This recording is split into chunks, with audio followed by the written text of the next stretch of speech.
I get a moment of your time. Alright. Bankhead, I see you, partner. From the interviews to the news to your favorite tunes, you cannot lose when you're tuned into Straight Out the Trunk Radio. Hit me, From the interviews to the news, what's your favorite tune? Straight out the trunk, they got what you want now.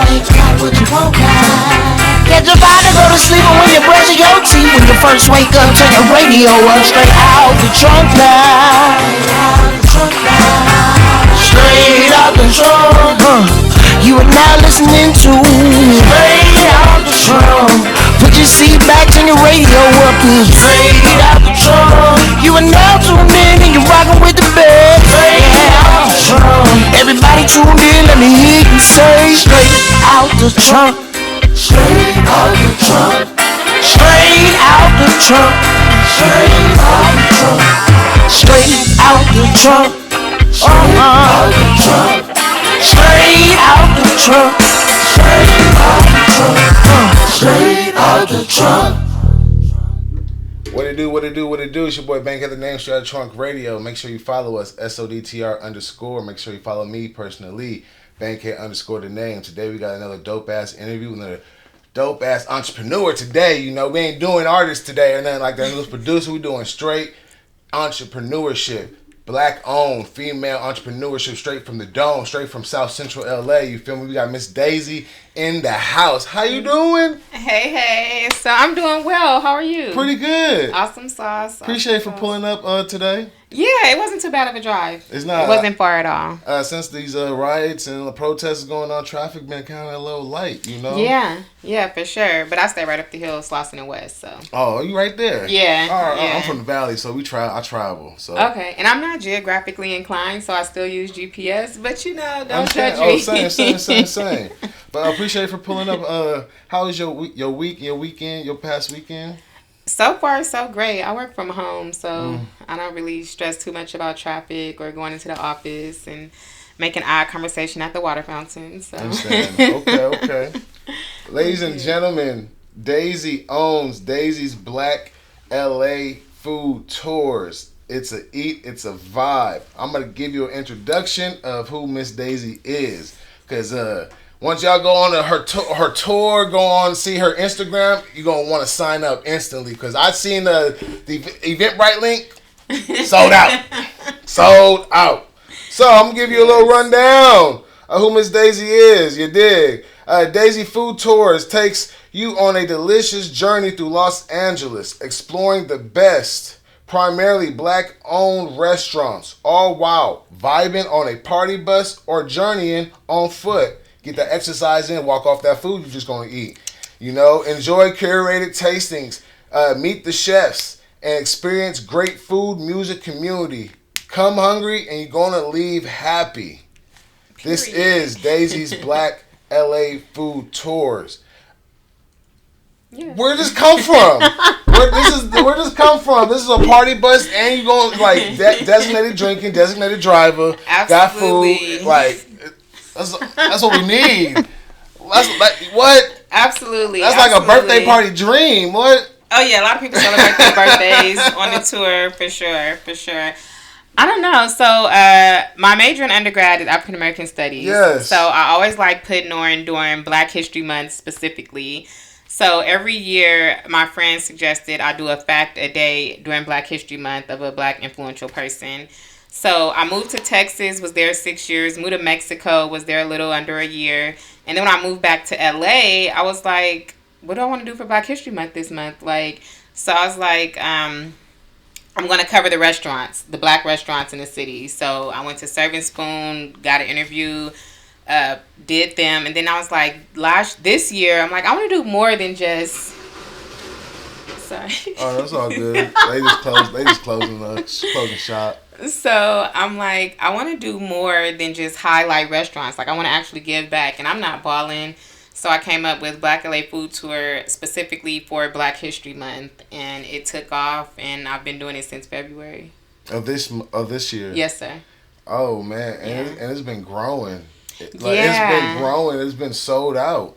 Yeah, for sure. It's been sold out. Like my mom, I found out through my mom. She was like, "Oh, you got to go on this. This is an experience." But she don't get out like I get out either. So her experience could be like, "Oh my God," So, but for her to actually say that, like, she had a great time. Shout out to Miss Bankhead. Yeah. She had a great time to tell me about it. It's like, oh, she got to get on her platform. I'm like, will do. Gotta talk to her about that. Definitely. You gotta support your own, Absolutely. Especially from the city of LA, gotta represent.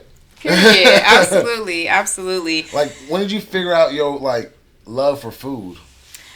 Oh, since birth. I mean, yeah, I was a chubby kid growing up, and I'm a Taurus, and they say Taurus have very mature palates. Taurus gang, by the way. So I feel like my taste for food is different than other people's taste for food, and I just feel like my palate is great. So I've been a foodie, like, my whole life. The hot Cheetos with the Kool-Aid, pickles and Kool-Aid, like, yeah. Oh.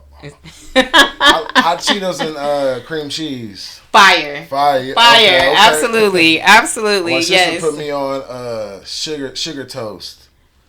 You toast the toast, bake the bread, then you put butter and sprinkle a little sugar on it. And my grandma sprinkled cinnamon. Or cinnamon and sugar. Yeah. Yeah, there for sure. With breakfast. Yeah, absolutely. Word. All right, so Yes. with the whole food tours, how did it like, because you got to come and get real relationships with these chefs, these establishments. Yes, that's my favorite part. Like, if anyone could ask me what I like doing most, it's the intimate relationships I built with the owners, with the chefs, being able to hear their stories.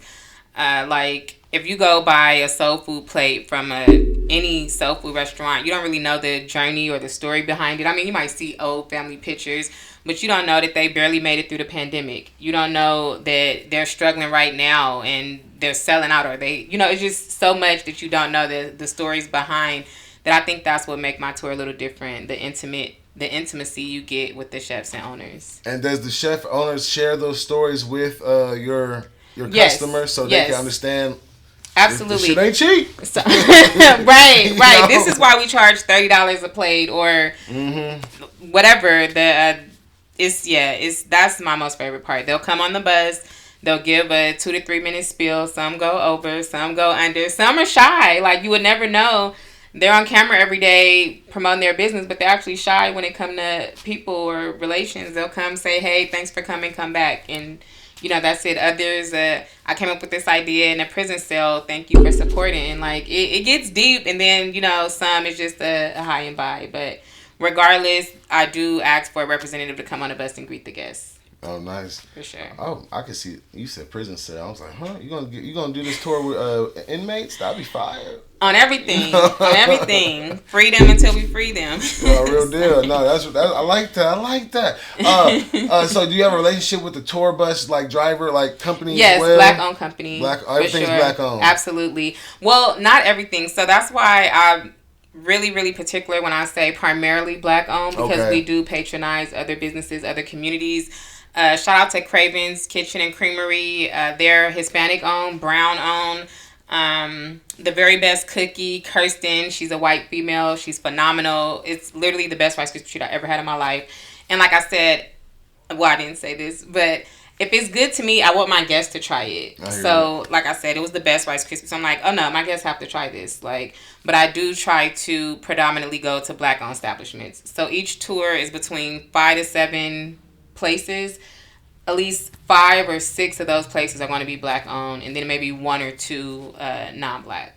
How does like customers that's not black that want to come to like the hood for the first time, and maybe has that ever happened? And Absolutely. You see them like in a maybe shell, or they like, no, it's like, what up? Yeah, the ones that's been coming on the tour are invited to the cookout.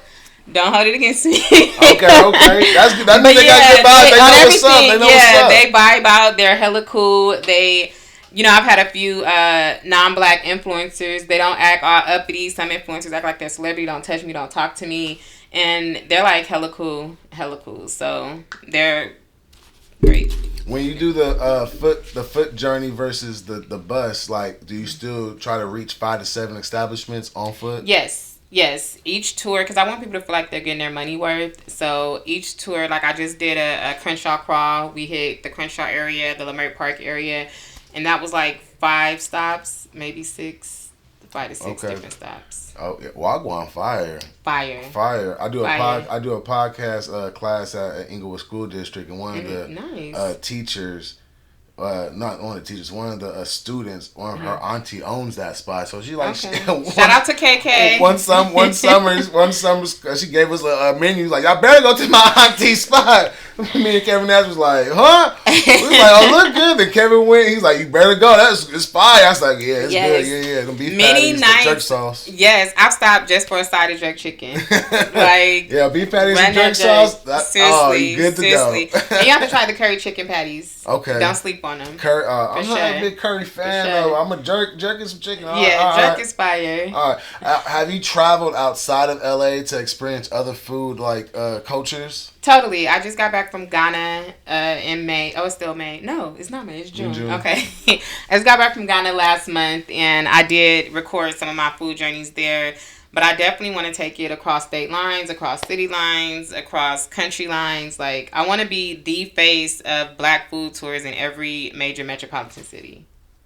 Are you doing this by yourself? Is there a team with you? Yeah, solo bolo. Mm-hmm. Are you looking to build a team though? Because absolutely, you need that team. Absolutely, yeah. I mean, so like every tour, I have like a cousin or a good friend on the tour, and they're my helper. Okay. For that tour, the Walk the Wood tour, I have twin friends.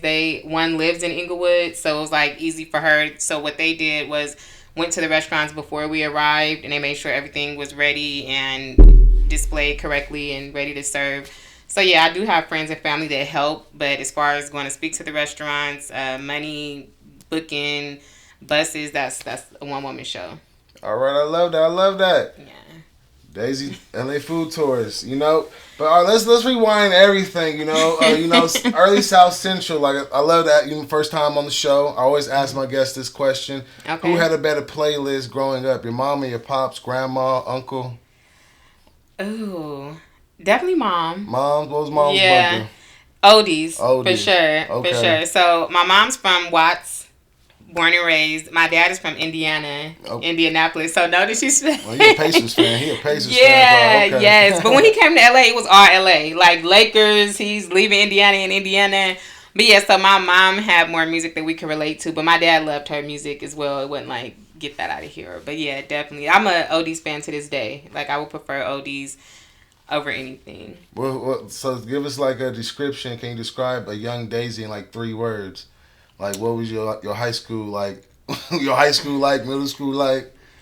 Was you a nerd? I was fun, extrovert, outgoing. Did you play sports? No sports, but I was into politics or school politics. Junior high, I got friendliest, most likely to succeed. High school, Dorsey High, shout out. We're having our 20-year reunion this year. That tells my age. But high school, I got most popular. That's fire. Yeah, I was very much so extrovert. I lost at Homecoming King. I lost. Oh no! Yeah. I was the one who would announce the king and queen. Oh, for real? I lost to a girl. Shut up, a stud. Mm-hmm. Oh, that's crazy. That's when. Yeah, I was like, "What? Are you serious?" I was like, "Yay!" Like, y'all got me fucked up, but that's when that transition, all that stuff like started like being forefront. So I couldn't be like, "Fuck all that." I was like, right. But yeah, I lost to a stud. I wasn't ready for that. Yeah, wild day, wild times. Musically, growing up, who did you listen to? Oh, I love me some R. Kelly. Thank you for being a real one and saying that. Absolutely. I cannot deny his talents. Love some R. Kelly, Ja Rule, Ashanti. They were faves. I remember playing Trick Daddy, and my dad almost lost his mind. And it was like this event in Indiana, and I was like, I want to go see Trick Daddy. He was like, you're not seeing no man named Trick nothing. But yeah, Trick Daddy for sure. Trina, Nan. Okay. But yeah, for sure. Those was my era. Can you talk about right now, like, LA food culture? Like, what do you like about it? What would you change? You know, because I know inflation is like it's crazy. It is what it is, but it's like some of these prices be like, hold on now. Right, and it's really going to get crazy when tariffs hit. It's going to be the haves and the have-nots because I love guac. Avocado is about to be crazy tortillas, but so the food scene, I would say, some restaurants are great with keeping their prices low, and then other restaurants, their prices may be high, but I do think it's the quality of food you get. So also, that's another reason why I like doing the tours, because you get 20 different opinions. You get to see if they like it, who was your favorite, because these influencers are getting paid a lot of times to go try the food. And, you know, you don't want to bash somebody that's paying you, so you don't get an honest review, in my opinion. And I do like that I get an honest feedback when I take the guests on the tours. But the food scene right now, it's not what it used to be. Like, I miss the mom and pops, like the old school $5 breakfast, and it's the best pancakes you ever had, or up there with granny pancakes and, you know, things like that. They'll get you a big old burrito for $7 and last you all day. Right, exactly. Yeah, seriously, Chris Burger, like. So I understand. I miss shit like that too.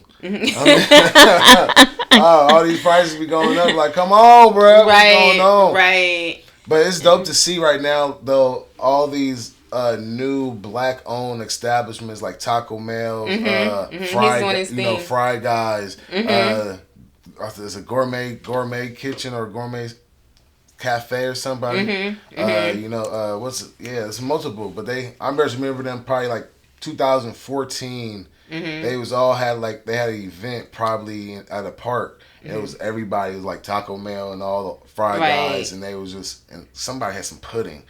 It might have been Fry Guys, but it was fire. But it was just all of them. Like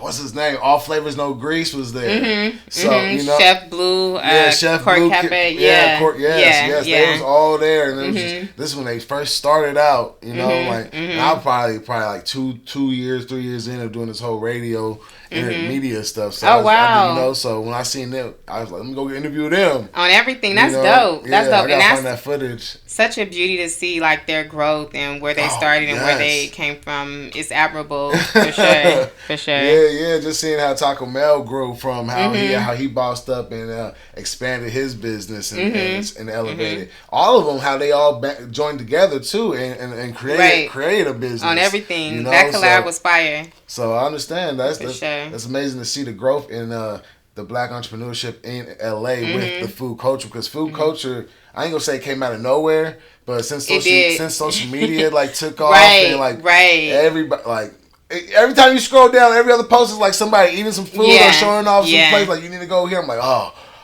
send it to her, like, we going here this week, we going this way, you know, go get this pizza, this burger, you know, go try this out. Seriously, it makes you want it, like, for sure. There's so many places I've tried, there was like, okay, they was right. This is fire, or I don't got the cheese pull they had on that when they went. If you had to combine two cultures and food, what two cultures and food to make like a restaurant, what would you do?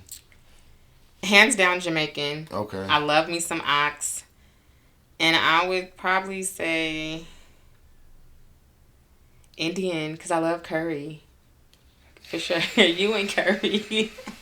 Curry give me indigestion, heartburn. I don't like the burp after. It's just like, it hurt. I don't know. I might just have some bad curry there. I don't know. Yeah, you gotta get you a curry patty from Wagwan. All right. For sure. I'm gonna try that. All right. For sure. That's crazy. So what's your thoughts right now on LA, like where we at with these riots, this protests? You know, we have a lot of black and brown. We stay down with each other. Like, what's your thoughts on that? You say you was in politics a little in middle school and high school, like. So, I feel it's crazy, and I feel like the way that the administration is going about it is not right. Facts. However, I do feel that just come over legally, and I know that may sound harsh, but as a country, the original countrymen are suffering from so many illegals being here. I lived in Mexico for a short period of time. There's no company I can call and press 1 for English. It was like I had to adjust to their culture. So I don't feel like they just have to adjust to our culture, but I do feel we need some order, and if it's open borders, it's not fair to the original Americans. I agree. Also, at the same time, though, they should. The bad ones should go. Absolutely, absolutely. 10, the bad Americans should go. if they've been here for 10 plus, I feel like they've been here for 10 plus years and they pay their taxes. Absolutely. And they are a law-abiding citizens. They should be able to stay here with their families. Like, I agree. Them breaking up families and shit like that shit ain't good. Not at all. Not at all. Like going to people's workplaces, going to school. Right, they straight pulled up to Home Depot. Like, these men just trying to make $1 for the day. Home Depot, pulling up at people's graduations. Yeah, I heard about that. That's hella sad. Like, I don't. Sad. What's your thoughts on people saying they need more black people to be involved in these protests? Well, I feel like blacks open the door for every other culture to come and live a great life, and we're the one who benefits the least. So I feel like if you're in a position to make change, to sign a bill, then this is absolutely your fight. But if you just yapping at the mouth, this is not your fight. If you're going out there looting, this is not your fight. Like, I feel like blacks, we're so kind, and we jump in everything that's just it's not ours. Like, we don't need to be marching for women's rights. We don't have our rights. Like, let us blacks get our due justice. Then we can go help other people out. But if you pouring and your cup is not getting filled, you're pouring from an empty cup. And I feel like that's where blacks are right now. Oh, I'm glad you said it, because I'm like, yo, y'all sit your asses down. Sit down. This ain't no fight. This ain't no fight. We support y'all, though. Right, 100%. We support y'all, 100%. But this is not our fight. I totally agree. Not to mention, so I am educated, and I did come from the inner city, so I've been in both worlds, and others treat blacks like we're less than, like we're the dregs of society, and that's not the case. It's like, you're no better than me, your position, they look down. And I don't like it. I don't think it's fair. Other communities get to come in our community, set up shop. The dollar's not recycled either way. They're either giving back to their personal family so their personal family can go to college or live on the hill, or they're sending money back to their to their country, building up their country. Where does the black community benefit in that? We don't. So that's why I really love supporting black restaurants and black businesses, because it's like, if we don't support our own, we're not going to get supported. You don't see any other culture go in a black restaurant as much as we hit up the Chinese restaurants, as much as we hit up the beauty supplies. You don't see it. Like, so. Speaking of that, do you was there an age limit on your tours? Yes, 21. 21, okay. For the party bus, it's 21. Okay. And for the walking tour, any age. I'm not holding no babies. I feel that, because I was thinking about, like, you would be able to teach the young generation of young kids are going to a black-owned establishment early in their youth or as a kid. So a parent could come talk like, yo, we're going to a black-owned thing today, and like this is, you give your money back to your own people type that's stuff. Real. Versus, that's real. So I was like, oh, that's another leeway to do that. Just to advance the tours as well, because hey, you teaching the next generation, give back to your people, your kind, versus going to outside of your. That's real. Because we the quickest people to get our money way to Spending another race, that's to another community. So it's just like, I was just asked to speak to a group of young girls July 1st, so I'm going to use that opportunity definitely do that. To educate them for sure. Shout out to Miss Tommy. She was an older lady that I cared for, and I was like, let's go here. And she was like, they won't even hire blacks. Why do you want to go there? And it was like a light bulb moment, because I didn't correlate employment to me spending my money with them. And it was just like, wow, you're right. Like, why would we go there? And because their chicken is good, or like. I understand, yeah. I'm like, Louisiana, like, them Asians know how to fry some chicken. Yeah. I'm like, how them Asians know how to fry some chicken in Louisiana? That's some crazy shit. Right. But shout out to the black-owned Louisiana. It's on the east side, Broadway. Chelsea's so phenomenal. That is the only black-owned Louisiana in LA. So. Have you been to a black establishment and the customer service was as horrible? Absolutely. but I won't bash them. You will never see me go online and don't go here, or I would never. People were recommending a specific place to me. When I went, the young lady had like a do-rag or like an ancient mama rag on. She didn't acknowledge me. And it was like, okay, I'll never bring my tour here. Like, I won't bring 20 guests. But it was a mental note. And it's like, okay. So when you go to new places, do you take mental notes like, oh, I can't take my people here? Absolutely. Okay. Absolutely. And now it's like I have different lens. Because it's like, oh, I got to bring the guests here. Or I will not bring my guests here. And so, yeah. What about even food truck? Because the food trucks is becoming a new avenue for black new businesses, or even pop-up stands on the corner. Right.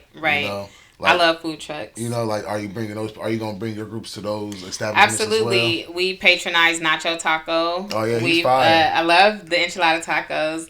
We've Parmesan? also yes, and Kitchen's Corner. Get in there. I gotta try that. They're fire. I go there before church. All right. Yeah, Kitchen Corner is fire, but they're both food trucks that we put up to. I love that. Mm-hmm. So what's the plan? Like, how often do you do the tours? So the plan was to do them the last 2 Saturdays of each month. Okay. But due to high demand, I've been doing them like 3 Saturdays a month. And I've been doing private tours as well. So like on Sundays or Fridays, I'll host a tour. Did you have LA Try Guy on your tour? No, I'm waiting. LA Try Guy. Okay, LA Check your DMs because I've been in them. Oh yeah. I swear I thought he was on your tour. Maybe not. I have had Arson 6. Okay. I've had Shad Eats, Zay, Obi, Josh. I'm trying to shout everybody out. Y'all know who y'all are. Right. Yeah, don't feel butthurt if she don't shout you out, because it's hard. Right, it is. That means it's booming. That means it's booming. Imagine me trying to shout all them people out. Right. Oh, I can't do it. All the people who's on the board, shout y'all out. Yeah. Yes. Oh, Sparkle Queen. She put me on. Okay. For sure. I reached out to her, and this was my very first tour. I reached out, and she gave me her fees, and I was like, I can't afford it, but when I can, I'm coming back. And the next day, or like 2 days later, she posted a video like, she's doing a tour. It went viral instantly, sold out. And she said she did that because she believed in the idea. And then she came on the tour, and that tour had like over 100,000 views. That's fire. It went viral. That's fire. Yeah. That's fire. She put me on. How did you feel about getting published in Los Angeles Sentinel? That's a black-owned newspaper since 1993. Right. So how did you feel about getting an article about your tours in there? It was a very, very humbling experience. My dad used to read the Sentinel, and my dad passed. But thank you. It was extremely humbling. I just actually went and got my hard copy. So yeah, I'm gonna have to frame it, and hopefully it's something that my daughter is proud of when she sees. Fire. Mm-hmm. What's the plan for 2025? Continue doing tours. I want to host private tours for celebrities. Hopefully it takes off. I mean, it's already taken off beyond what I could have ever thought or imagined. But I just want to get bigger and better and more efficient. As you should. Mm-hmm. Any celebrities on there yet? Big celebrities? Any like artists? No, not yet. Not yet. Why Tommy Kwan? We've been in communication. He's super cool, super kind. I'm just waiting for our schedules to align. He's excited. He can't wait to join the tour. Him and his lady. And that's about it. I'm gonna try to get some people on there. That'd be fire. Maybe you can try to do like a straight out the trunk tour or something. I can Absolutely. bring some artists on there. Absolutely. Some other media outlets out here. Yes, and it can be private. I know some people don't want to mix with the public. You don't know what's gonna happen or how it's gonna go down. You don't know if you're gonna get bugged or taking a picture of while you're eating. So I do host private tours as well, where it could just, like you said, your people. Oh, that'd be fire. I can see that happening. I love that. Appreciate you for pulling up. Yes, my pleasure. Wasn't that bad, right? At all. You was talking about yourself, just talking about your accomplishments. Yes. Your goals. Yes. This was nice. Very chill. You made it a relaxing environment. Appreciate that. I like to hear that. Yes. Yeah. This was a safe space. Yeah. I love it. Yes. All right. Tell everybody where they can get in contact with you, where they can sign up for the tours. And yes. Everything. Just do your spiel. So our updates will be on Instagram at Daisy's Black LA Food Tour. I am on TikTok as well at DaisyD143. But my Instagram, I go there daily. So. Hey, you heard it. Make sure you sign up for the tours. Go get this Black LA culture, this soul food. You know, it's gonna be sold to your food to your soul, whatever you want to call it. You know, it's your boy. No, the food has soul. Yeah, it do. All right, yes. I'm not a witness, but I got testimonies of it. You know, a lot of it. But hey, it's your boy Bank at the name. SODTR Trunk Radio. Make sure you follow us. SODTR_. Follow me personally. Bankhead _ the name. SODTR Trunk Radio. TV.com, all that, you know, subscribe, like, share. Shout out everybody behind the camera. Let's get it. Yes, thank you for the opportunity. Yes.